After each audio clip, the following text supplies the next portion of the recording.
The thing that I'm thinking about is that what's more important than whether or not God exists or whether or not there is a God or whether belief in God is irrational or rational or things like that. I think what's more important is your outlook on life. Do you have a positive outlook on life? Do you have an optimistic outlook on life?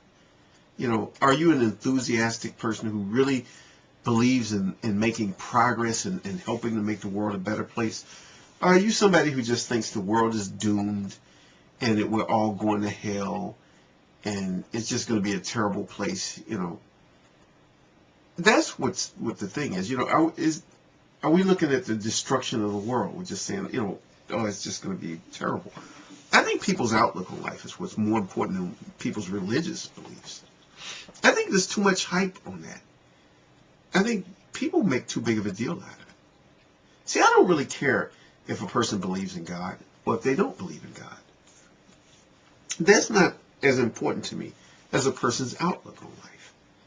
I'd rather be in a room full of people who don't believe in God, but they have a positive outlook on life. They believe in making progress and everything else, than being in a room full of a bunch of people who are believers, who think that the world is going to come to an end, so why try? Why do anything? We shouldn't even try to do anything. We shouldn't try to make things better. I was thinking about something, and maybe I'm just going to get into this little story, because I'm always making up stories in my mind about things. And I was thinking, what if? What if, there have been a couple of movies about, like, the Earth about to be destroyed by a comet that was going to hit the Earth. In that movie, Deep Impact, there was a comet the size of Manhattan that was going to hit the Earth and, destroy everything. And then in the movie Armageddon, there was this comet the size of Texas. Well, I'm thinking, what if there was one even bigger? Let's say there was a comet that was the size of Canada that was going to hit the Earth. You might have a bunch of scientists who look, and let's say we have enough time to actually prepare or do something, or at least think about it. Maybe even a year in advance, we know that this thing is coming. They've spotted it far enough away that a year from now it's going to be here. And a lot of scientists are looking at it and saying, well, there's nothing we can do. It's too big. If we use all of our nuclear arsenal to try to deflect that thing, it wouldn't work. And if we did this, it wouldn't work. And their whole view would be pessimistic. The world is doomed, and that's it. Well, I wouldn't want to have scientists like that, even if they went and they said, well, yeah, but look at the data, look at the science. No, I'd rather have people who had a hopeful attitude. It's not so much science or even scientific facts as it is the belief that somehow, even if we don't know now, somehow there's got to be a way we can do something about that. There's got to be a way we can do something about that. We can fix that. We can somehow do it. You got to believe in something even when you don't have evidence, even when you don't have any scientific evidence that something could be done, that feeling of hope. So you have people doing research. And in my story, I imagine that, let's say, in maybe 3 months' time, some people in some area come up with a solution. Maybe several people in different areas who are positive-minded, who didn't just give up and say, well, let's look at the facts, and we might as well face the facts and face the fact that we're doomed. No, those people weren't like that. They had a view that said, no, there's something we can do. We can fix this. And they come up with a solution. They come up with a plan. And they implement that plan. And they deflect that comet away from the Earth, so that it goes and misses the Earth and burns up in the sun. And that's it. Earth is saved. Well, what would have saved the Earth? Would it have been science? No. Would it have been religion? No. What would have saved the Earth is an optimistic attitude. The fact that the people who were doing what they were doing, didn't give up. They didn't have a give up attitude.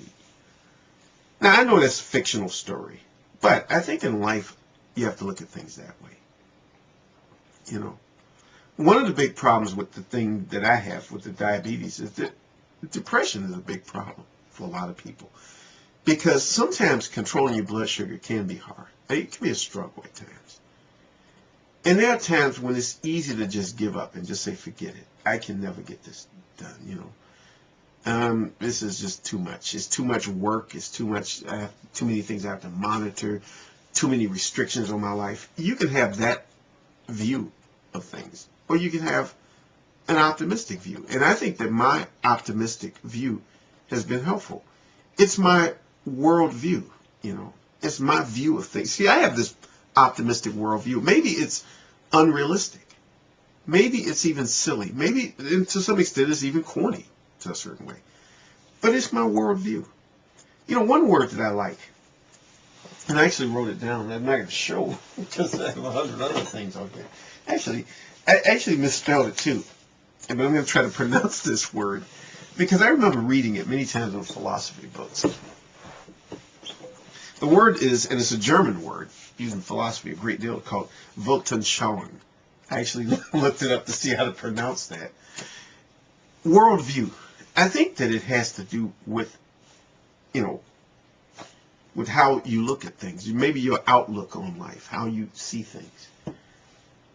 And you kind of form everything around that worldview. It really has a lot to do with how you're going to interpret something. Sometimes, for example, if I were to check my blood sugar and it's 200, I say, well, I need to work on that to bring it down. Somebody else could look at it, and if they got a negative worldview or negative Weltanschauung, they could look at it and say, oh, 200, oh my God, this is terrible. There's nothing I can do about it. I'm doomed. No, you're not doomed. But I can be optimistic and somebody else can be pessimistic. I choose to be optimistic about things in life. It's just important to me. I think it helps because you don't give up. What can save you is your attitude, the view you take on things in life. That's what's important. I think it's important to have a positive outlook, to have a positive view of the world. I think very positive, and sometimes I get criticized for that. I actually get criticized for thinking positive and for looking at things positive. But I think that it's just important. It really is how you structure everything. Your whole thing, everything in life is structured around the kind of view. See, to me, again, the thing about religion is it doesn't matter whether there is a God or there isn't. It's that we have a positive view. Now, some people are going to criticize me for that because there are people who want to fight and say, oh, there definitely is a God and you have to believe. And there are people who say there definitely isn't a God. And no, it doesn't matter. I'm just going to say that. What matters is, do you have a positive outlook on life? That's what matters. And that's all I have to say.